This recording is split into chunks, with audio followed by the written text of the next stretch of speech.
రాజుకు కోపం వచ్చినంత మాత్రాన 2 సంవత్సరాల్లో పిల్లల్ని ఎందుకు చంపాలి? చంపితే రామాలో ఎందుకు అంగలార్పు వినబడుతుంది? బేత్లెహేము చుట్టూ సకల ప్రాంతాల వారిని కదా చంపింది. మరి రామాలో ఎందుకు అంగలార్పు వినబడుతుంది? ఒకవేళ రామాలో అంగలార్పు వినబడితే రాహేలు గారు ఎందుకు ఏడుస్తుంది?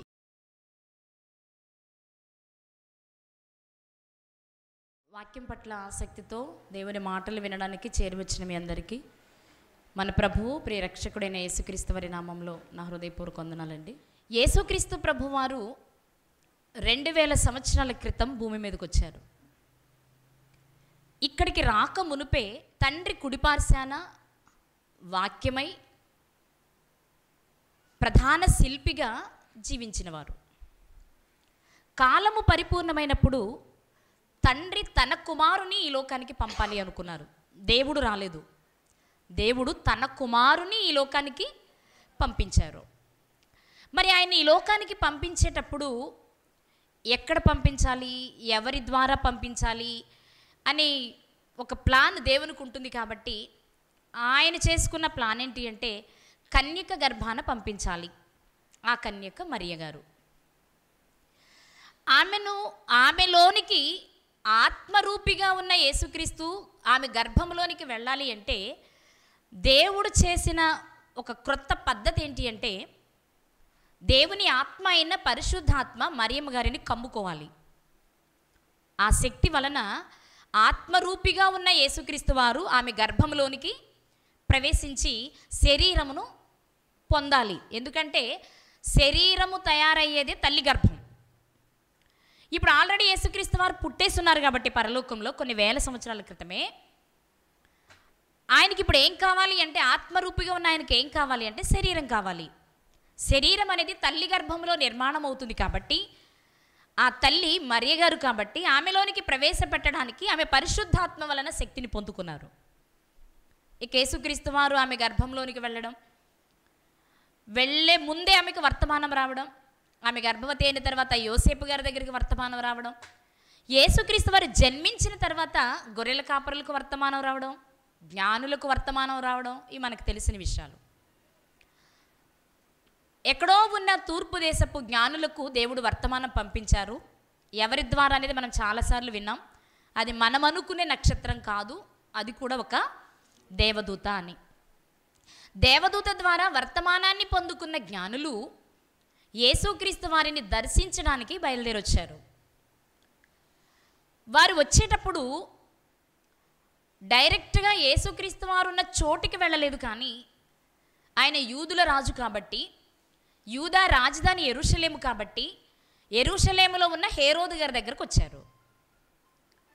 వెంటనే హేరోదు గారు ఏం చేశారంటే అందరినీ పిలిపించి, మరి యూదులకు రాజు పుట్టాడట, అది నా ఇంట్లో అయితే కాదు కాబట్టి ఎక్కడ పుట్టాడో ఎలా పుడతాడో దీని గురించి ప్రవచనాలు ఏమన్నాయో అన్నీ తిరగేయమన్నారు. తిరగేస్తే తెలిసిన విషయం ఏంటి అంటే యేసుక్రీస్తు ప్రభువారు లేక యూదులకు రాజుగా పుట్టే ఆ మెస్సయ్య బేత్లెహేములో పుడతారని తెలిసింది. వెంటనే హేరోదు గారు చేసిన పని ఏంటంటే ఈ జ్ఞానులతో మీరు వెళ్ళి మొదట ఆయన్ని పూజించి ఆ వర్తమానం నాకు తీసుకురండి అన్నారు. ఈ ఒక్క మాట అక్కడ చాలా ఉపయోగపడింది. వాస్తవం మీరు ఆలోచించండి. ఎప్పుడైతే జ్ఞానులు యెరూషలేములోనికి ప్రవేశించారో కలవరపడిపోయాడు కదా హేరోదు వచ్చిన సైన్యాన్ని చూసి. మరి అంత కలవరపడిపోయిన అతను ఒక రాజు కాబట్టి ఈ జ్ఞానులను తిరిగి పంపించేటప్పుడు వాళ్ళతో ఒక మనిషిని పంపించవచ్చుగా. ఒకవేళ పంపిస్తే ఏం జరిగేది? ఖచ్చితంగా అక్కడే ఎక్కడున్నారో ఖచ్చితంగా తెలిసేది, ఏం చేయాలో అది చేసేసేవాడు. కానీ యేసుక్రీస్తు వారు ఈ లోకానికి రావాలి, అవసరం, ఆయన జీవించాలి, మన కొరకు మరణించాలి. ఇది జరగాలి కనుకనే అంత భయపడిపోయిన హేరోదు మీరు వెళ్ళి పూజించి వర్తమానం తెండి అని చెప్పి సైలెంట్గా ఉన్నాడు. ఆ చిన్న విషయమే దేవుని ఆలోచనకి మనిషి ఆలోచనలకి ఉన్న తేడాను మనం గమనించేలా చేస్తుంది. ఆయన బ్రతకాలి కాబట్టి హేరోదుకి ఆలోచన రాలేదు. బయటకు వచ్చారు, వెళ్ళిపోయారు, చూశారు. ఎందుకంటే మరలా దూత కనిపించారు, తీసుకెళ్ళింది, చూశారు. తిరిగి బయలుదేరినప్పుడు పాపం వాళ్ళకున్న ఆలోచన ఏంటంటే హేరోదు కూడా పూజిస్తానన్నాడు కదా, వెళ్ళి వర్తమానం చెప్దామని. అప్పుడు దూత చెప్పిన మాట ఏంటి? మీరు అట్లా వెళ్ళొద్దు, పైగా మీరు వచ్చిన దారిలో వెళ్ళొద్దు, వేరొక మార్గం గుండా మీరేం చేయాలి, మీ ఊరు వెళ్ళిపోండి, మీ దేశం వెళ్ళిపోండి అని చెప్పగానే వాళ్ళు వెళ్ళిపోయారు. హేరోదు చూస్తున్నాడు, ఎదురు చూస్తున్నాడు. ఏమని? జ్ఞానులు వస్తారు, నాకు వర్తమానం తెస్తారు, నేను వెళ్ళాలి, అదేదో నా కసి తీర్చుకోవాలి అని. ఇలా ఎదురు చూస్తున్న తరుణంలో ఎన్ని రోజులైనా వాళ్ళు తిరిగి రాకపోయేటప్పటికీ ఒక ఆలోచన వచ్చింది ఆయనకి. వచ్చి చేసిన పనేంటో ఇప్పుడు చూద్దాం. మత్తయి గారు రాసిన సువార్త 2వ అధ్యాయము 16, 17, 18 వచనాలు.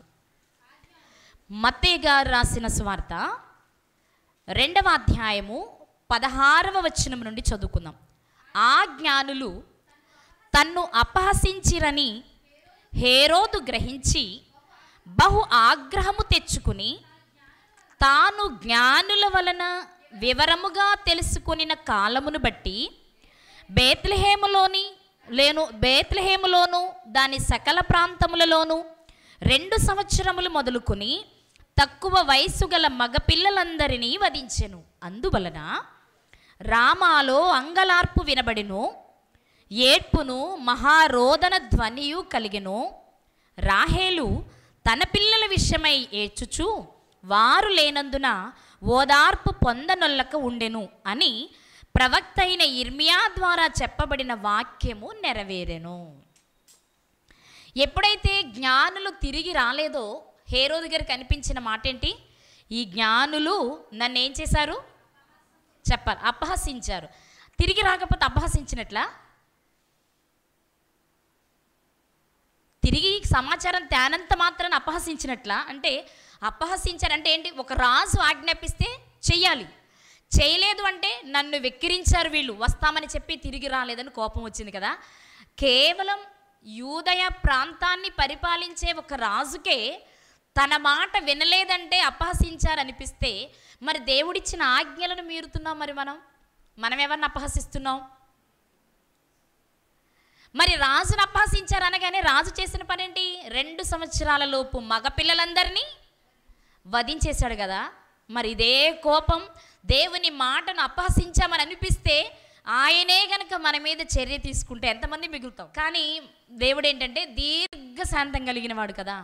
నీవు నీ దుష్టత్వంలో మరణిస్తే నరకానికి ఎక్కడ వెళ్ళిపోతావు అని, లేక నేను ఎక్కడ వెళ్ళిపోతాను అని మన కొరకు ఎదురు చూస్తూ శాంతం వహించి ఎదురు చూస్తున్నాడు. కాబట్టి మనకు ఆయన ఏమవుతున్నాడు? అలుసవుతున్నాడు కాదా.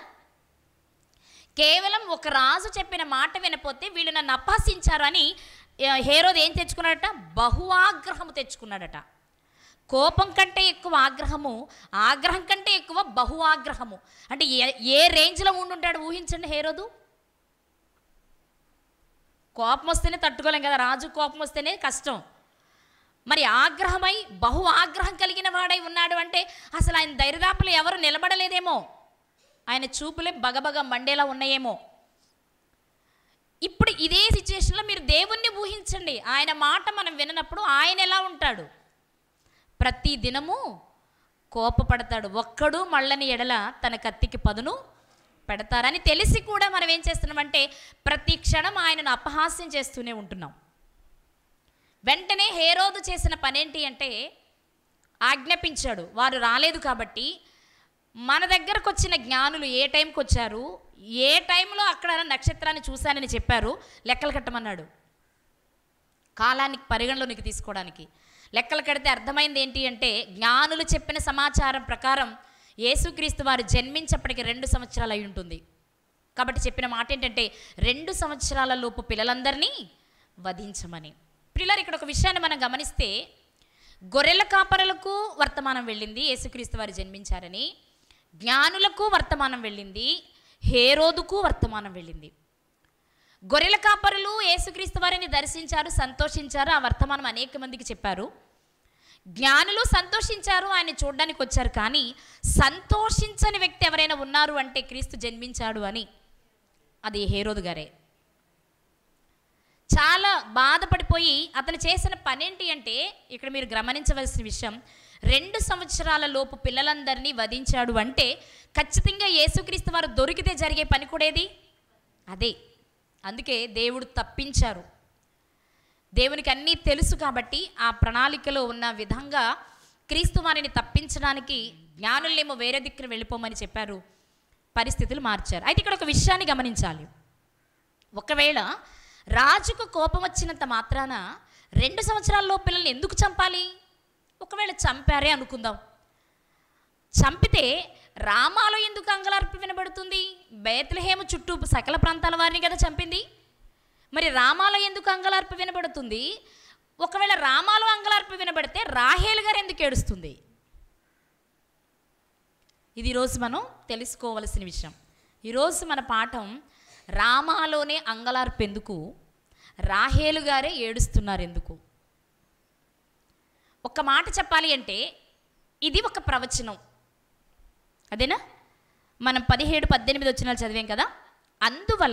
ఎందువలన 2 సంవత్సరాల లోపు పిల్లలందరూ చంపబడడం వలన ఒక ప్రవచనం నెరవేరుతుంది. అదేంటి అంటే, రామాలో అంగలార్పు వినబడెను, ఏడ్పును మహారోదన ధ్వనియు కలిగెను.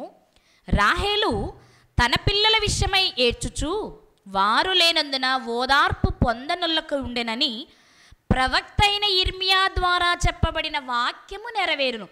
ప్రవక్త అయిన ఇర్మియా గారి ద్వారా చెప్పబడిన ప్రవచనం నెరవేరడానికి జ్ఞానులు యెరూషలేముకు వెళ్ళవలసి వచ్చింది.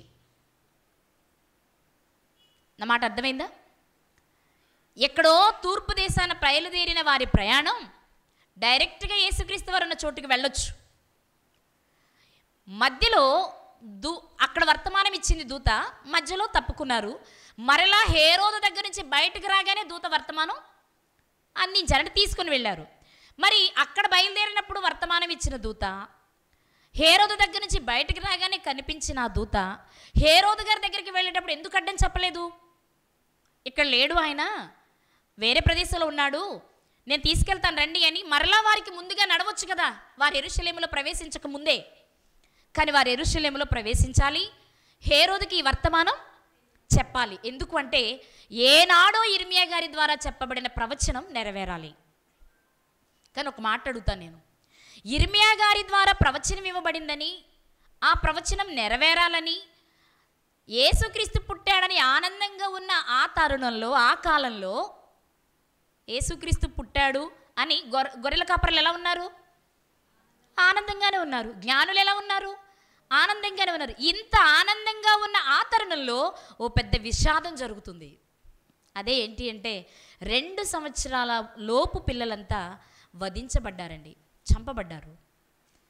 నిజంగా అంబరానికి అంటేలా సంబరాలు చేసుకుంటున్న ఆ కాలంలోనే ఎందుకు ఇలాంటి విషాదం జరిగింది? అది రామాలో ఎందుకు జరిగింది? అది జరిగింది బెత్లెహేం పరిసర ప్రాంతం అయితే రామాని ఎందుకు వ్రాయబడింది? ఒకవేళ రామా అయితే రాహేల్ గారు ఎందుకు ఏడుస్తున్నారు?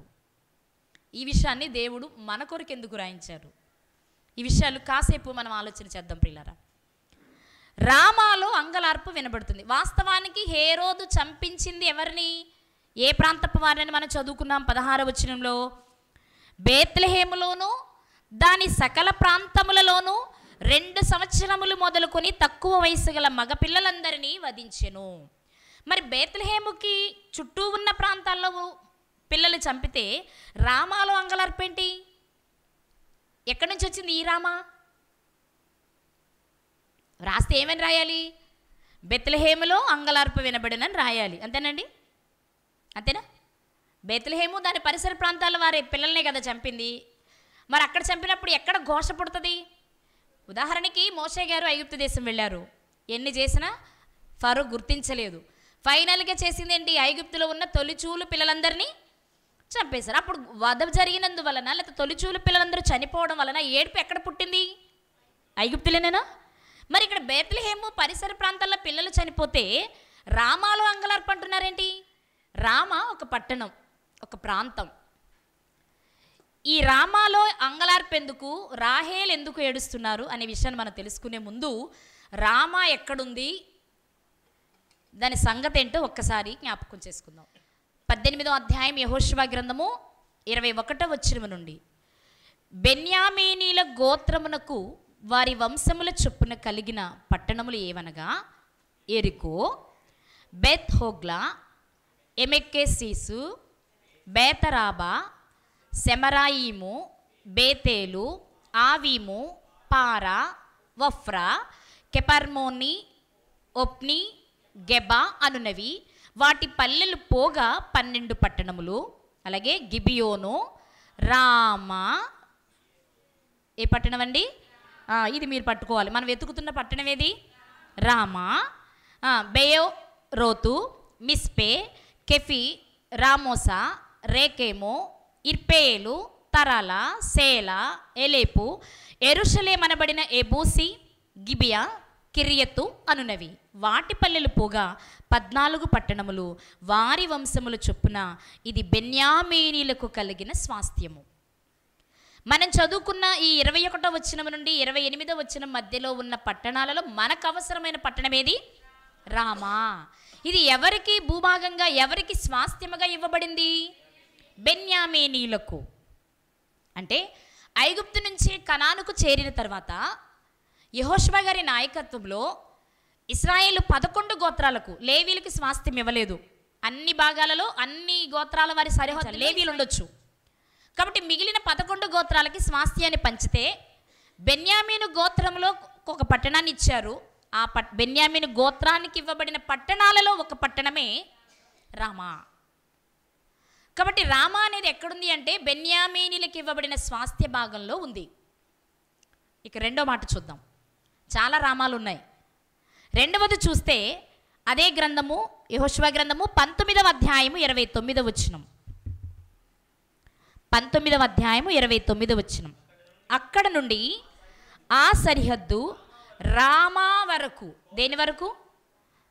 రామా వరకు, కోటగల సోరను పట్టణము వరకును వ్యాపించి అక్కడ నుండి తిరిగి హోసా వరకు సాగి అక్కడ నుండి అగ్జీబు సరిహద్దును పట్టి సముద్రము వరకు సాగాను. ఇక్కడ ఒక రామా పట్టణం కనిపిస్తుంది. ఇది ఎవరి సరిహద్దు, లేక ఇది ఎవరికి ఇవ్వబడిన స్వాస్థ్యము అంటే 24వ వచనం చూడాలి మనం. దే అధ్యాయం 19 24వ వచనంలో 5వ వంతు చీటి వారి వంశముల చొప్పున ఆషేరీల పక్షముగా వచ్చెను. సో మనం చదువుకున్న 29వ వచనంలోని రామ ఎవరికి స్వాస్థ్యముగా ఇవ్వబడింది అంటే ఆషేరీలకు. అంటే ఆషేరీలకు ఇచ్చిన స్వాస్థ్యములో కూడా ఒక రామ ఉంది. ముందు చెప్పుకున్నట్టు బెన్యామీనులకు ఇచ్చిన దానిలో కూడా ఒక రామ ఉంది. ఇక మూడోది చూద్దాం. 38వ వచనం, అంటే 35, 38 కలిసి ఉన్నాయి కదా, అది చదువుదాం. కోటగల పట్టణములేవనగా జిద్దీము, జెరుహమ్మతు, రక్కతు, కిన్నెరెతు, అదామా, రామా, రామా, హాసోరు, కెదేషు, ఎద్రేయి, ఎన్ హాసోరు, ఇరోను, మిగ్దలేలు, హోరేము, బేతనాతు, బెత్షెమెషు అనునవి, వాటి పల్లెలు కాక 19 పట్టణములు. ఆ పట్టణములను వాటి పల్లెలను వాటి వంశముల చొప్పున నఫ్తాలీల గోత్రములకు కలిగిన స్వాస్థ్యము. ఇక్కడ ఒక రామ కనిపించింది. ఇది ఎవరికి స్వాస్థ్యముగా ఇవ్వబడింది అంటే ఎవరికి? నఫ్తాలీలకు. ఇప్పుడు మనం 3 రామా పట్టణాలు చూసాం. ఎన్ని చూసాం? 3 చూసాం. ఈ మూడింటిలో ఒకటి బెన్యామీనులకు ఇవ్వబడిన దానిలో ఉంది, 2 ఆషేరీలకు ఇవ్వబడిన దానిలో ఉంది, 3 నఫ్తాలీలకు ఇవ్వబడిన దానిలో కూడా ఉంది. అయితే మనం మాట్లాడుకునే రాహేలు గారు ఉన్నది ఏ రామా అంటే నఫ్తాలీల సరిహద్దులో ఉన్నదా, ఆషేరీల స్వాస్థ్యంలో ఉన్నదా, బెన్యామీన స్వాస్థ్యంలో ఉన్నదా అని మనం ఆలోచిస్తే మీకు ఈజీగా అర్థమవుతుంది. బెన్యామీనీలే. ఎందుకని? రాహేలు గారి పిల్లల్లో 2 పిల్లలు కదా రాహేలు గారికి. ఎవరు వాళ్ళు? యోసేపు గారు, బెన్యామీను గారు. కాబట్టి రాహేలు గారు ఏడుస్తున్నారు అంటే ఖచ్చితంగా ఇది ఏ సరిహద్దు లేక ఏ స్వాస్థ్యం అయి ఉండాలి అంటే బెన్యామీనుల స్వాస్థ్యం అయి ఉండాలి. ఇక బెన్యామీనులు అంటే ఇశ్రాయేలీల్లో ఒక గోత్రముగా ఎంచబడిన వారే. ఇప్పుడు బెన్యామీను గోత్రంలో ఉన్న రామా పట్టణంలో ఎందుకు అంగలార్పు జరిగింది అంటే అక్కడ వధ జరిగింది కాబట్టి, 2 సంవత్సరాల లోపు పిల్లలందరూ చనిపోయారు కాబట్టి ఆ పిల్లలను చూస్తూ రాహేలు గారు ఏడుస్తున్నారట, చనిపోయిన పిల్లల కొరకు. నిజంగానే ఇది బేత్లెహేము అంటే బేత్లెహేము యెరూషలేముకి దగ్గరగా ఉంది. 8 to 10 కిలోమీటర్ల దూరంలో ఉన్నట్టు మనం ఆల్రెడీ మాట్లాడుకున్నాం కదా, చాలా దగ్గరగా ఉన్నది. నిజంగానే ఈ రామ బేత్లెహేముకి లేక యెరూషలేముకి దగ్గరగా ఉందా లేదా ఒకసారి మ్యాప్లో చూసి ముందుకు వెళ్ళిపోదాం. మనకి ఇవ్వబడిన లాస్ట్లో మ్యాప్స్ ఉన్నాయి కదా బైబిల్లో, ఈ మ్యాప్స్లో రెండవ మ్యాప్ ఉంటుంది, ఇశ్రాయేలీల గోత్రమును తెలుపు పాలస్తీనా పట్టణం. దానిలో దక్షిణము వైపు అంటే క్రింది భాగంలోనికి మీరు వస్తూ ఉంటే యెరూషలేము కనిపిస్తుంది మీకు. అంటే మరి ఒక్కొక్కరి బైబిల్ ఒకలా ఉంటుందిగా. 12 అనే నెంబరేసి ఉంటుందండి అక్కడ. దానిపైన యెరూషలేము అని కనిపిస్తుంది. యెరూషలేముకు పైన రామా కనిపిస్తుంది. సో ఇప్పుడు రామాలో అంగలార్పు వినబడిందట. అక్కడ రాహేలు గారు ఏడుస్తున్నారట. ఇది ఇర్మియా గారి ద్వారా ఇవ్వబడిన ప్రవచనమట. ఆ ప్రవచనం నెరవేరుట కొరకే జ్ఞానులు హేరోదు దగ్గరికి వెళ్ళారు. హేరోదు 2 సంవత్సరాల లోపు పిల్లల్ని చంపించాడు. ఒక్కసారి నిజంగా ఇర్మియా గారు ఈ ప్రవచనం చెప్పారా? ఇర్మియా ద్వారా పలకబడిన ప్రవచనం అన్నారు కదా, అసలు ఉందా ప్రవచనంలో? ఒకసారి చూద్దాం. ఇర్మియా గ్రంథము 31వ అధ్యాయము. ఇర్మియా గ్రంథము 31వ అధ్యాయము 15వ వచనం. ఇర్మియా గ్రంథం 31వ అధ్యాయము 15వ వచనం. యెహోవా ఈలాగు సెలవిచ్చుచున్నాడు, ఆలకించుడి. రామాలో అంగలార్పును మహారోదన ధ్వనియు వినబడుచున్నవి. రాహేలు తన పిల్లలను గూర్చి ఏడ్చుచున్నది. ఆమె పిల్లలు లేకపోయినందున ఆమె వారిని గూర్చి ఓదార్పు పొందనొల్లకున్నది. ఇదే కదా మనం అక్కడ చూసాం. మత్తయి సువార్తలో మనం చూసింది ఏంటి? 2:17లో ఇదే విషయాన్ని చూసాము. అది నెరవేర్పు. దాని ప్రవచనం ఇర్మియా గ్రంథం 31వ అధ్యాయం 15వ వచనంలో ఉంది. ఇంతకు ఇక్కడ రామాలో అంగలార్పు దేనికి? ఇక్కడ రామాలో అంగలార్పు దేనికి? ఇక్కడ రాహేలు గారు ఎందుకు ఏడుస్తున్నారు? అక్కడ ఎందుకు? అసలు ఈ చరిత్ర ఏంటో ఒకసారి చూద్దాం.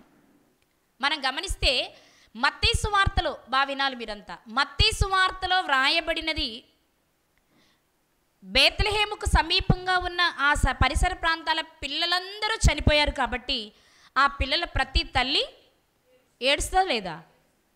తమ కళ్ళ ముందు, అది కూడా చక్క ముక్కు పచ్చలారని 2 సంవత్సరాల పిల్లలంటే ఎలా ఉంటారు? ముద్దు ముద్దుగా మాట్లాడుతూ చిన్న చిన్న అడుగులు వేసుకుంటూ అమ్మ కొంగు పట్టుకుంటూ తిరుగుతూ ఉంటారు కదా. కళ్ళ కపటం, అసూయ, ద్వేషం ఇలాంటివేవి వారికి తెలీదు. అంత మంచి మనసు కలిగి పసిపిల్లలుగా బ్రతుకుతూ ఉంటే ఎవరిని రక్షించడానికి యేసుక్రీస్తు ఈ లోకానికి వచ్చారో ఆయన వచ్చిన రాకను పురస్కరించుకుని చిన్న పిల్లలు, ఏ కపటము లేని పిల్లలు చనిపోవడం అనేది తల్లిదండ్రులకు చాలా బాధని మిగులుస్తుంది. కానీ ఎందుకు అలా జరిగింది?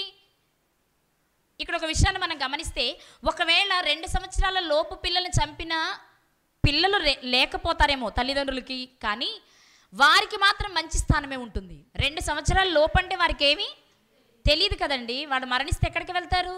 ఇక్కడ మనం గమనిస్తే 2 సంవత్సరాల లోపు పిల్లలు మరణించడం వలన తల్లిదండ్రులకు బాధ. కానీ వాళ్ళు భూమి మీద లేరని, లోకంలో ఏమీ చూడలేదని మనం బాధపడతాం. కానీ వాస్తవంగా ఆ వయసులో వారు మరణించడం వలన వారికి మంచి జరుగుతుంది. అంటే యేసుక్రీస్తు వారి రాకను పురస్కరించుకొని జరిగిన ఈ వధ వలన వారికి మేలే. అయితే ఇక్కడ విషయం ఏంటి అంటే, ఇలా జరిగింది కదా, అక్కడ 2 సంవత్సరాల పిల్లలు చనిపోవడం వల్ల తల్లిదండ్రులు బాధపడ్డారు కదా. మరి ఇర్మియా గ్రంథంలో ఇర్మియా గారు ప్రవచనం చెప్పేటప్పటికి ఏ విషయాన్ని దృష్టిలో పెట్టుకుని ఆయన మాట్లాడారు అని మనం ఆలోచిస్తే, ఇర్మియా గారు మాట్లాడేటప్పటికీ ఇర్మియా గారు 3 రాజుల కాలంలో ప్రవచనం చెప్పారు. యెహోయాకీము గారి కాలం, కీను గారి కాలం, సిద్కియా గారి కాలం. ఈ 3 కాలాల్లో కూడా ఆయన చెప్పిన విషయం ఏంటి అంటే, మీరు మంచిగా దేవుని ఆజ్ఞకు లోబడి బ్రతికితే దేవుడు మిమ్మల్ని రక్షిస్తారు. వచ్చే బబులోను రాజు మిమ్మల్ని తీసుకొని వెళ్ళినా మీరు లోబడితే అక్కడ మంచిగా ఉంటారు. లేదు, మంచిగా ఉంటే అసలు ఆ రాజు రాడు. కానీ ఎవరైనా ఒక్కరైనా ఈయన మాట విన్నారా? చెప్పాలి, ఒక్కరైనా ఈయన మాట విన్నారా అంటే ఎవ్వరూ వినలేదు. అంతేకాదు, వాస్తవంగా ఇర్మియా గారు ప్రవచించే నాటికే ఇశ్రాయేలీలు అష్షూరు చెరలోనికి వెళ్ళిపోయారు. ఎందుకంటే రెహబాము గారి కాలంలో ఇశ్రాయేలీలుగా యూదులుగా విడిపోయారు కదా. మొదటి చెరలోనికి వెళ్ళింది ఎవరు? ఇశ్రాయేలు 10 గోత్రాల వారు. వీరు అష్షూరు చెరలోనికి వెళ్ళిపోయారు. ఆ తర్వాత చాలామంది రాజులు యూదాను పరిపాలించారు. చివరిగా సిద్కియా గారి పరిపాలన జరిగింది. సిద్కియా గారి కాలంలో 3వసారి నెబుకద్నెజర్ వచ్చి తీసుకుని వెళ్ళిపోయాడు.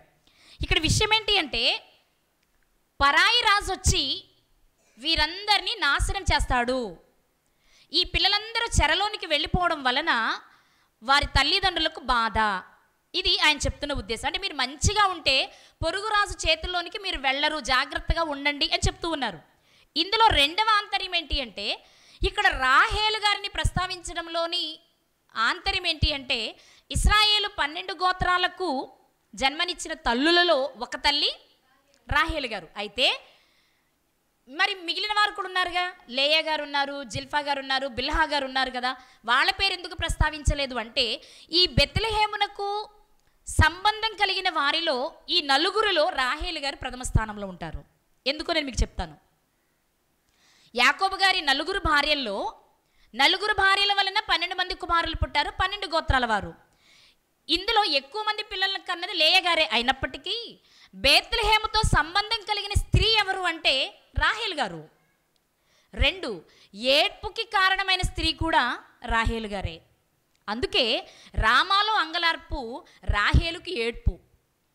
ఎందుకు ఏంటి అని కనుక మనం ఆలోచిస్తే అసలు రాహేలు గారికి ఈ రామాకి సంబంధం ఏంటి అని మనం చూస్తే ప్రియులారా, మీ గతంలో మీరు ఈ మధ్యలో మీరు విన్నప్పుడు బెత్లెహేముని చెప్తున్నప్పుడు బెత్లెహేముకి ఇంకో పేరుందని చెప్పాను. ఏంటది?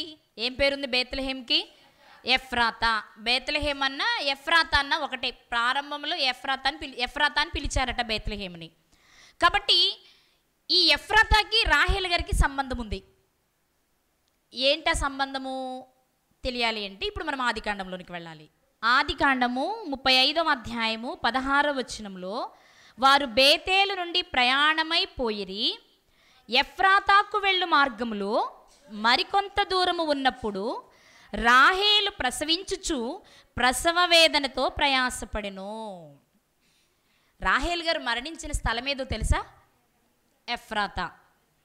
ఎక్కడండి? రాహేలు గారు మార్గమధ్యంలోనే మరణించారు కదా. ఎక్కడి నుంచి వస్తున్నారు? రాహేలు గారి తండ్రి ఇంటి నుండి యాకోబు గారి తండ్రి ఇంటికి వస్తూ ఉన్నారు. మార్గ మధ్యంలో ఎఫ్రాతాకు దగ్గరగా, ఎఫ్రాతా అంటే దేనికి దగ్గరగా? బెత్లెహేముకు దగ్గర. బెత్లెహేమ్ అన్న ఎఫ్రాతా అన్న ఒకటే కాబట్టి దానికి సమీపిస్తూ ఉండగానే ఆమె మరణించారు. ఇప్పుడు ఆమెను ఎక్కడ సమాధి చేశారు? ఆమెను ఎక్కడ సమాధి చేశారండి? చూద్దామా? 19వ వచనం, అదే అధ్యాయం 19వ వచనం. రాహేలు మృతి పొంది బెత్లెహేమను ఎఫ్రాతా మార్గమున పాతి పెట్టబడెను. ఎక్కడ పాతి పెట్టబడ్డారు? చెప్పాలందరూ. అక్కడే పాతి పెట్టబడ్డారు. మరి మిగిలిన వారంతా స్వదేశానికి వచ్చారా? స్వదేశానికి వచ్చారు కనానులో. తర్వాత ఏమో ఐగుప్తుకి వెళ్ళిన యాకోబు గారిని మరలా తిరిగి కనానికే తీసుకురావడం జరుగుతుంది. ఇక్కడ మనం గుర్తించవలసిన విషయం ఏంటంటే, రామాలో అంగలార్పు జరిగితే రాహేలు గారు ఎందుకు ఏడుస్తున్నారని వ్రాయబడింది అంటే, ఇశ్రాయేలీలకు మూలమైన తల్లి ఎవరు అంటే నలుగురు ఉన్నప్పటికీ వారిలో ప్రాముఖ్యమైన స్త్రీ రాహేలు గారు. ఎందుకు అంటే బెత్లెహేముతో సంబంధం కలిగిన స్త్రీ. ఎలాంటి సంబంధము అంటే ఆమె మరణించి అక్కడే సమాధి చేయబడ్డారు. ఈ రోజుకి కూడా ఆ బెత్లెహేములో రాహేలు గారి సమాధి ఉంది. దర్శించడానికి వెళ్ళేవారు ఆ ప్రదేశాన్ని కూడా చూసి వస్తున్నారు. కాబట్టి ఇప్పుడు బెత్లెహేము సమీప ప్రాంతాల్లో సమీపంగా ఉన్న వాటిలోనే వధ జరిగింది కాబట్టి అక్కడ ఉన్న సమాధి ఏదైనా ఉంది అంటే అది ఎవరిది అంటే రాహేలు గారిది. కాబట్టి రాహేలు గారు ఏడుస్తున్నట్లుగా సాదృశ్య రూపంగా చెప్పబడుతుంది. కాబట్టి రామాలో అంగలార్పు అంటే బెత్లెహేమ్ అని, అది బెన్యామీనులకు స్వాస్థ్య భూభాగమని, ఆ ప్రాంతంలోనే ఉంది అని. ఒకటేమో ఇర్మియా గారి ప్రవచనం నెరవేరాలి, రెండేమో రాహేలు గారి సమాధి అక్కడ ఉంది కాబట్టి ఆ పదాలు వాడబడినట్లుగా కనబడుతూ ఉన్నాయి ప్రియులారా. ఇక రెండో విషయం ఏంటి అంటే, ఏడ్పుకి కేంద్ర స్థానం లేక ఏడ్పుకి ప్రాముఖ్యత కలిగిన స్త్రీ ఆ నలుగురిలో ఎవరు అంటే రాహేలు గారే. మనం ఆలోచిస్తే ఒక మాట చూద్దాం. ఆదికాండము 35వ అధ్యాయము 16-17 వచనాలు చదువుకుందాం. ఎఫ్రాతాకు వెళ్ళు మార్గములో మరికొంత దూరము ఉన్నప్పుడు రాహేలు ప్రసవించుచు ప్రసవ వేదనతో ప్రయాసపడెను. ఆమె ప్రసవము వలన ప్రయాసపడుచున్నప్పుడు మంత్రసాని ఆమెతో, భయపడుకుము, ఇదియూ నీకు కుమారుడగునని చెప్పెను. ఆమె మృతి పొందెను. ప్రాణము పోవుచుండగా ఆమె అతని పేరు బెనోని అనెను. అతని తండ్రి అతనికి బెన్యామీను అని పేరు పెట్టెను. గతంలో మనం రాహేల్ గారి జీవితాన్ని మాట్లాడుకున్నాం ఈ మధ్య కాలంలోనే, ఒక 4-5 నెలల క్రితం. ఎందుకు ఈమె ఏడుస్తున్నారు? నిజంగా ప్రసవించే సమయంలో ఎవరైనా బాధపడటం సహజమే, కానీ ఈమె ఆ సమయంలో తన కుమారునికి పేరు పెడుతుంది. ఎందుకు పెడుతుంది? ఆ పేరుకున్న అర్థం ఏంటో మాట్లాడుకున్నాము. అయినా వీళ్ళు కొంతమంది ఉండుండకపోయి ఉంటారేమో అని మళ్ళీ చెప్పబోతున్నా నేను. ఏం జరిగిందంటే, ఆ ఎఫ్రాతా మార్గం దగ్గరికి వచ్చేటప్పటికి రాహేల్ గారికి 2వ కుమారునికి జన్మనిస్తుంది ఆమె. ఆ కుమారునికి జన్మనిచ్చేటప్పుడు ఆమె పడుతున్న బాధను చూస్తే ఆమెకి ఏదో అర్థమవుతుంది. ఏమని అంటే, ఇది సాధారణమైన ప్రసవ వేదన కాదు, ఇది నాకేదో ప్రమాదాన్ని తెచ్చిపెట్టేలానే ఉంది, ఆల్రెడీ ప్రమాదకరమైన పని నేను చేశాను కదా, కాబట్టి నేను ఉండనేమో అనిపించగానే పుడుతున్న తన కుమారునికి ఆ సమయంలో ఆమె పేరు పెడుతుంది. ఏమని? బెనోని. బెనోని అంటే అర్థం ఏంటి? 3 ఫుట్నోట్లో, దుఃఖపుత్రుడు. అంటే ఆ కుమారునికి జన్మనిచ్చేటప్పుడు దుఃఖాన్నే మిగులుస్తున్నాడు అని అర్థంతో కూడిన బెనోని అని పేరు పెట్టేటప్పుడు రాహేల్ గారు ఏ స్థితిలో ఉండుంటారు? ఆమె ఆనందంగా ఉండుంటారా? అమ్మయ్య, కనీసం పేరు పెట్టుకునే అవకాశం కలిగిందండి, మగపిల్లాడనట, అరే నాన్న నువ్వు మంచివాడు అవ్వాలి, గొప్పడు అవ్వాలని ఆనందంతో పెట్టుంటారా?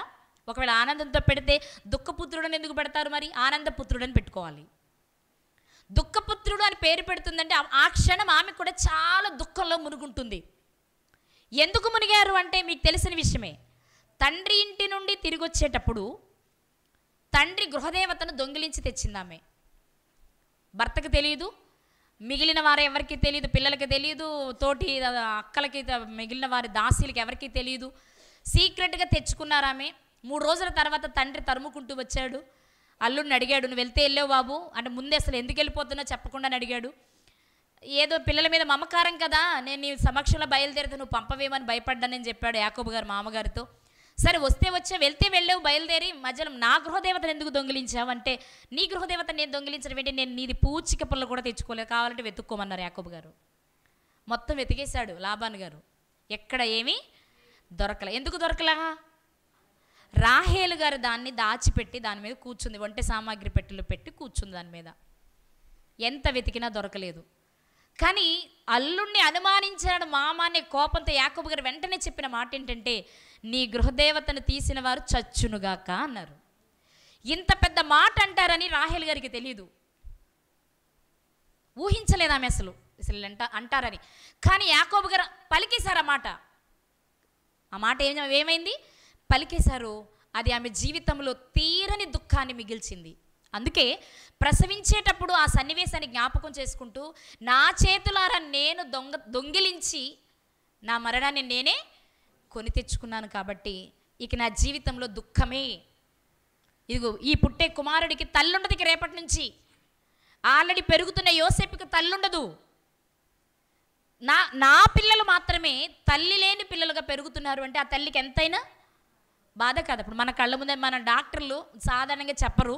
ఒకవేళ చెప్పాల్సి వస్తే, అమ్మాయికి ఇవిడి బ్రతకదు, లేకపోతే ఈయన బ్రతకడు, ఇక రోజులే గంటలే నిమిషాలే అని చెప్పినప్పుడు ఎలా ఉంటుంది ఆ పేషెంట్ పరిస్థితి? గంటలు బ్రతుకుతాడని డాక్టర్ చెప్పిన ఇప్పుడే చనిపోయినట్టు ఉంటుంది పేషెంట్కి మాత్రం ఆ మాట తెలిస్తే. అవునా కాదా? ఇప్పుడు ఆవిడకి అర్థమైపోతుంది. ఎందుకని? భర్త శాపం ఇచ్చాడు, ఆ శాపానికి కారకురాలు ఆమె. ఇప్పుడు ఈ వేదన చూస్తేనేమో మామూలు వేదనలా లేదు, కాబట్టి ఖచ్చితంగా నేను మరణిస్తాననే సంగతి అర్థమైపోతున్నప్పుడు నా కళ్ళ ముందే నా పిల్లలు అనాథలైపోతున్నారు అనిపించే బాధ ఆమెను చాలా కృంగదీసింది. వాస్తవం చెప్పాలంటే నా పిల్లలకు నేను లేకపోతున్నానని ఆమె ఏడుస్తుంది. నేను ఆ పిల్లలకు ఉండను అని అర్థం అవ్వగానే పిల్లలను చూసి ఏడుస్తూ కొడుకు పెట్టిన పేరే దుఃఖపుత్రుడు. కానీ ఇక్కడ మీరు విషయాన్ని గమనించాలి, వెంటనే తండ్రి మరో పేరు పెట్టాడు. ఎందుకు అలా పెట్టారు? ఆ పేరుకి అర్థం ఏంటో చూద్దాం. కుడి చేతి పుత్రుడు. ఎందుకు ఈ పేరు పెట్టారు? ఆమె ఎందుకు ఆ పేరు పెట్టింది, ఈయనెందుకు ఈ పేరు పెట్టారని మనం ఆలోచిస్తే ప్రియులారా, ఆమె జీవితంలో జరిగిన సన్నివేశాలను బట్టి, తరువాత పిల్లలకు జరగబోయే పరిస్థితిని బట్టి ఓ తల్లిగా ఆలోచించి ఆ పేరు పెట్టింది ఆమె. కానీ వెంటనే తండ్రి, వీడు దుఃఖపుత్రుడు కాదు, నా కుడి చేతి పుత్రుడు. కుడి చేయి ఎలా ఉంటుంది ఏ వ్యక్తికైనా? చాలా బలంగా, అన్ని రకాలుగా ఉపయోగకరంగా ఉంటుంది కదా. దేవుని విషయంలో కూడా దేవుడు తన దక్షిణ హస్తమును చాచి అంటారు, అది కుడి చెయ్యి. ఏదైనా మంచి పని చేయాలంటే ఏ చెయ్యి ఇవ్వమంటాం మనం? కుడి చెయ్యి, అంటే అన్నిటికీ ఉపయోగకరమైనది కుడి చెయ్యి. అలాగే బెన్యామీను అందరికీ ఉపయోగకరమైన వాడుగా, అన్ని రకాలుగా మంచివాడు అవుతాడు అనేది తండ్రి నమ్మకం ప్రియులారా. మరి అది అయ్యిందా? బెన్యామీను గారి జీవితంలో అది జరిగిందంటే ఆల్రెడీ మనం ప్రవచనంలో చదువుకుందాం. ఇర్మియా గ్రంథంలో ఆమె ఏడుస్తున్నప్పటికీ ఆమెను గురించి చెప్పబడిన మాట మనం మరొకసారి చదువుకోగలిగితే ఇర్మియా గ్రంథము 31వ అధ్యాయము 15వ వచనంలో మరోసారి చూద్దాం. ఇర్మియా గ్రంథము 31వ అధ్యాయము 15వ వచనంలో 16 చదువుదాం. 15 చదివేశాం కదా. యెహోవా ఈ ఆజ్ఞ ఇచ్చుచున్నాడు, ఏడువక ఊరుకొనుము. అమ్మ రాహేలు ఊరుకో, ఏడవకు, దుఃఖపడకు, కన్నీళ్లు విడుచుట మానుము, నీ క్రియ సఫలమై జనుల శత్రువుని దేశంలో నుండి తిరిగి వచ్చెదరు. ఇదే యెహోవా వాక్కు. ఇక్కడ 3 విషయాలు మనం గమనించాలి ప్రియులారా. ఒకటేంటి అంటే, ఆనాడు రాహేలు గారు దుఃఖముతో తన కుమారునికి దుఃఖపుత్రుడని పెట్టినా యాకోబు గారు మాత్రం కుడి చేతి పుత్రుడు అని పెట్టుకున్నారు. అంటే ఖచ్చితంగా బెన్యామీను గారి వలన వారికి ఆనందము, ఆదరణ కలుగుతుందని అర్థం. ఇక్కడ ప్రవచనంలో, ఇర్మియా గ్రంథంలో చెప్పబడిన ప్రవచనాన్ని మనం ఆలోచిస్తే, అష్షూరు చెరలోనికి వెళ్ళిన ఇశ్రాయేలీలు తర్వాత కాలంలో బబులోను చెరలోనికి వెళ్ళిపోతారు. ఎందుకంటే బబులోను రాజు అష్షూరు మీద కూడా దండయాత్ర చేస్తాడు. యూదా మీద దండయాత్ర చేసి యూదులను తీసుకువెళ్తాడు. ఆ తర్వాత అష్షూరు మీద దండయాత్ర చేస్తాడు. అష్షూరులు అప్పటికే బానిసలుగా ఉన్న ఇశ్రాయేలీలు కూడా బబులోనులోనికి తీసుకొని వెళ్ళిపోతారు. అక్కడ అందరూ కలిసిపోతారు. కానీ అందరూ కలిసిన బబులోను రాజు చరిత్ర ముగిసిన వెంటనే మాదీయ పారసీక రాజులు వచ్చారు. వారిలో ఒక మంచి రాజు వచ్చాడు, అతడే కోరేష్. కోరేష్ గారి కాలంలో చెరలోనికి వెళ్ళిన వారిలో కొందరు తిరిగి బయటకు, వారే యెరూషలేమును తిరిగి కట్టినవారు, ప్రాకారాన్ని కట్టినవారు. ఇక్కడ చెప్పబడుతున్న ఇర్మియా గ్రంథంలో చెప్పబడుతున్న మాట ఏంటి అంటే, ఇశ్రాయేలీలైనా యూదులైనా చెరలోనికి వెళ్ళిన తర్వాత కొంతకాలానికి కొందరు తిరిగి వస్తారు అని చెప్పడం. బాగా వినాలి మీరు.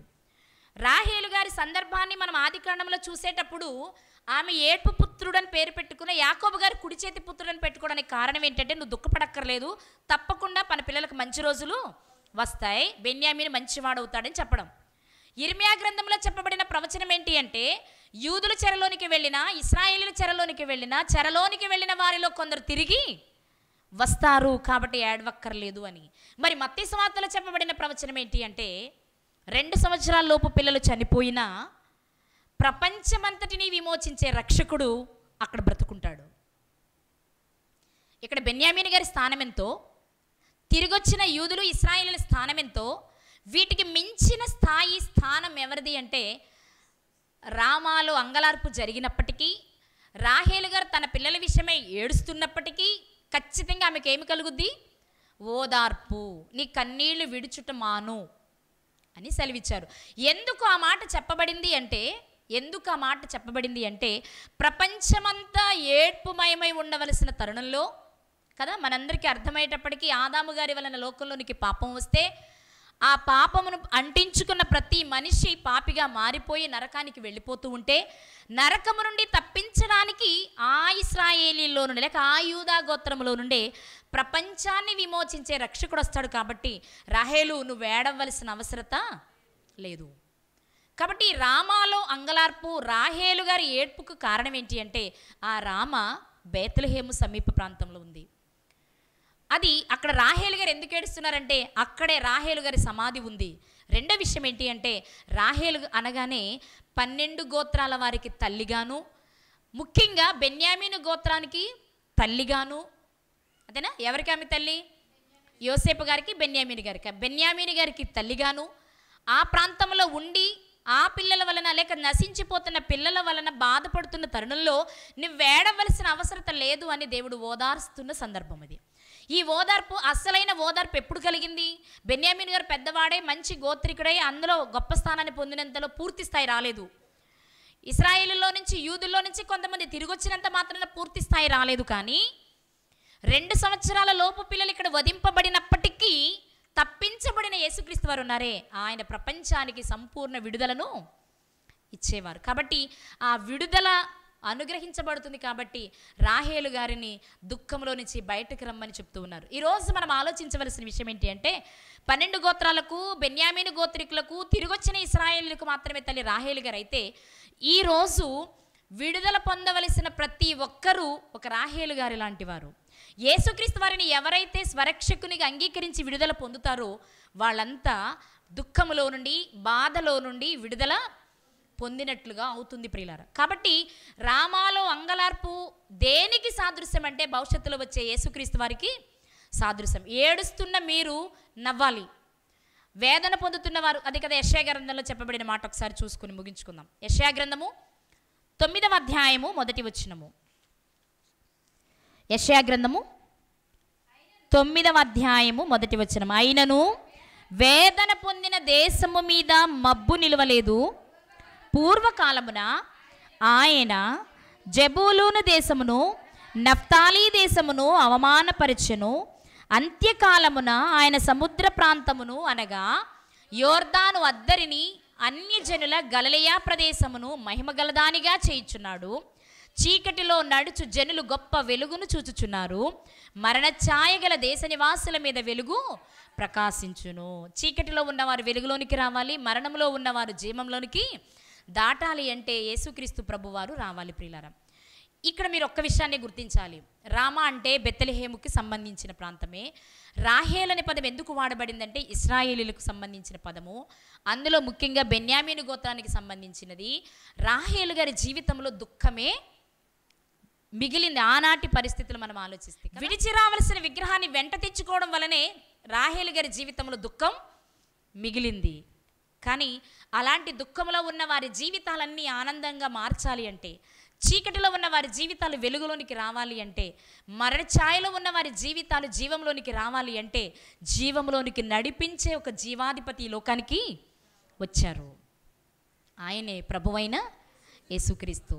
రామాలో ఇప్పుడు అంగలార్పుందేమో, రాహేల్ ఇప్పుడు ఏడుస్తుందేమో, కానీ ఏడ్చే వారందరి జీవితాలలో ఆనందాన్ని ఇవ్వడానికి యేసుక్రీస్తు వచ్చారనే సంగతి తెలియడానికి ఆ ప్రవచన నెరవేర్పు జరిగినట్లుగా మనం గుర్తించాలి. ఇక్కడ ఒక మాట చెప్తాను మీకు. ఇప్పుడు రామాలో లేక బేత్లెహేము సమీపంలో ఉన్న వారందరినీ 2 సంవత్సరాలలోపు పిల్లలను చంపుతున్నప్పుడు ఎందుకు చంపుతున్నారని అడుగుంటారా లేదా? పిల్లల్ని తీసుకొని చంపేస్తూ ఉంటే మా పిల్లల్ని ఎందుకు చంపుతున్నావు, మేము ఏం చేసాం, మేము చేసిన తప్పేంటి, ఏ కారణం లేకుండా మా పిల్లల్ని ఎందుకు చంపుతున్నావు అని అడుగుండరా? పూర్తి స్థాయి ఫైట్ చేయలేకపోయినా కనీసం అడుగుతారుగా. అడిగినప్పుడు ఏం చెప్పుంటారు? చంపడానికి వెళ్ళిన వారు ఏం చెప్పుంటారు చెప్పండి మీరు? ఏం లేదు, పిల్లల్ని చంపితే ఎలా ఉంటుందో సరదాగా చూద్దామని చంపుతున్నామని ఉంటారా? ఏం చెప్పుంటారు? యూదులకు రాజు పుట్టాడట, అతను మా హేరోదికి శత్రువు, అతను ఉండకూడదు. ఒకవేళ నీ కడుపున పుట్టిన వీడేనేమో ఆ యూదులకు రాజు, అందుకే చంపేస్తున్నామని చెప్పుంటారు కదా. ఇప్పుడు పిల్లలను పోగొట్టుకున్న ప్రతి తల్లి మనసులో ఏ ముద్ర పడి ఉంటుంది చెప్పాలి? ఏది పడి ఉంటుంది అంటే యూదులకు రాజు గొప్పోడు అనమాట, అందుకే హేరోదు చంపిస్తున్నాడు. యూదులకు రాజు పుట్టాడనమాట, ఆ పుట్టిన రాజు హేరోదుకు శత్రువు అనమాట. అయితే ఒకటి, ఇప్పుడు నా కడుపున పుట్టిన బిడ్డను నేను పోగొట్టుకుంటున్నానేమో, కానీ ఆ పుట్టిన యూదులకు రాజు మాత్రం అందరినీ పరిపాలిస్తాడు. యూదులు కాబట్టి, ధర్మశాస్త్రం తెలుసు కాబట్టి, ప్రవచనాలు తెలుసు కాబట్టి, తమ పిల్లలను కోల్పోతున్నప్పుడు కూడా వారి మనసులో వచ్చిన ఆలోచన ఏమై ఉంటుందంటే, ఒకవైపు పిల్లలను పోగొట్టుకుంటున్న బాధ ఉన్నప్పటికీ వారికి తెలిసింది ఏంటి అంటే, ఎవరో ఒక గొప్ప వ్యక్తి పుట్టాడు, అందుకే హేరోదు మా పిల్లల్లో ఎవరో మా పిల్లల్లో ఆయన ఉన్నాడేమోనే కదా చంపేది. అంటే ఆయన చంపాలనుకుంటున్న ఆ యూదుల రాజు చాలా గొప్పోడు అనే సంకేతం చెప్పకనే చెప్పాడు హేరోదు. హేరోదు అనుకున్నది ఆ ఉద్దేశం కాకపోయినా వెళ్ళింది మాత్రం ప్రజలకి ఏంటి అంటే, ఎవరో గొప్ప వ్యక్తి పుట్టాడు లేక గొప్ప రాజు పుట్టాడు అనే వార్త పిల్లల్ని చంపడం వలన అందరికీ తెలిసేలా చేశాడు. ఆ పుట్టిన ఆయనే అనేక మందికి విడుదలనిచ్చాడు. ఈనాటికి ఈ రోజుకైనా సరే ఆ క్రీస్తు రక్తంలో కడగబడిన ప్రతి వ్యక్తి దేనిలోనికి వస్తాడు? మరణములో నుండి జీవంలోనికి వస్తాడు ప్రియులారా. కాబట్టి మనం రామాని పట్టణం సాధారణంగా సమూయేలు గారి మొదటి గ్రంథంలో చూస్తాం, కానీ మనం చెప్పుకున్న వాటిలో చాలా రామాలు ఉన్నాయి. మనం ఈరోజు మాట్లాడుకున్నది బెత్లెహేముకు సమీపంలో ఉన్న రాహేలు గారి సమాధి ఉన్న ఇశ్రాయేలుకి ఆధారమైన పట్టణము.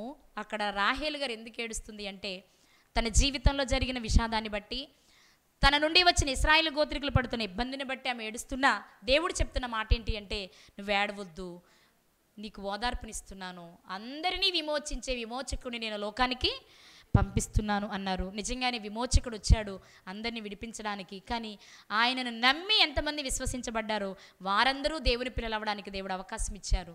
మరి మీరు ఎంతమంది ఆయనను విశ్వసిస్తున్నారు ఒకసారి ఆలోచించండి. ఈ ప్రవచనం నెరవేరుట కొరకే జ్ఞానులు హేరోదు దగ్గరకు వెళ్ళారు, వార్తను తెలుసుకున్నారు. హేరోదు ఈ పని చేశాడు. కానీ టోటల్గా మనం గుర్తించవలసిన విషయం ఏంటి అంటే, ప్రపంచం దుఃఖంలో ఉన్నప్పుడు, ప్రపంచం చీకటిలో ఉన్నప్పుడు, ప్రపంచం బాధలో ఉన్నప్పుడు వారిని విడిపించడానికే నిజమైన వెలుగుగా, ఓ రక్షకునిగా దేవుని కుమారుడైన యేసుక్రీస్తు వారు ఈ లోకంలోనికి వచ్చారు. లోకంలోనికి వచ్చిన ఆయన మనలోనికి రావాలి. లోకంలోనికి వచ్చిన పాపాన్ని మనలోనికి తెచ్చుకున్నాం కదా, తెచ్చుకున్నాం లేదా? ఆదాము గారు చేసిన పాపమును బట్టి లోకంలోనికి పాపం వచ్చింది. లోకంలో ఉంది పాపం, నాకెందుకు అనుకొని బ్రతికిన భక్తులు ఉన్నారు. కానీ ఆ పాపాన్ని లోపలికి తెచ్చుకుని పాపులుగా మారిపోయిన వారు ఉన్నారు. ఈరోజు ఏ పాపమును లోపలికి తెచ్చుకొని పాపిగా మారిపోయాడో ఆ మనిషి, ఆ పాపమును పోగొట్టుకోవాలి అంటే యేసుక్రీస్తు మన హృదయంలోనికి రావాలి. యేసుక్రీస్తు లోకంలోనికి వచ్చేసారు. 2000 సంవత్సరాలు అయిపోయింది. ఆయన వచ్చారు, చేయవలసిన పని చేశారు, మరణించారు, తిరిగి లేచారు, పరలోకమునకు వెళ్ళారు, తండ్రి కుడిపార్శ్వన కూర్చొని నీ కొరకు నా కొరకు విజ్ఞాపన చేస్తూనే ఉన్నారు. కానీ ఇంకా నువ్వు ఆయన వచ్చాడని మాత్రమే సంబరం చేసుకుంటున్నావే తప్ప నీలోనికి రావాలన్న కోరిక నీకు లేదు, నీలోనికి రావాలన్న ఎదురుచూపు నీలో లేదు. అది లేకుండా నువ్వెన్ని సంవత్సరాలు ఎంత ఖర్చు పెట్టి క్రిస్మస్లు చేసినా అంత వ్యర్థము, వ్యర్థం, వ్యర్థం.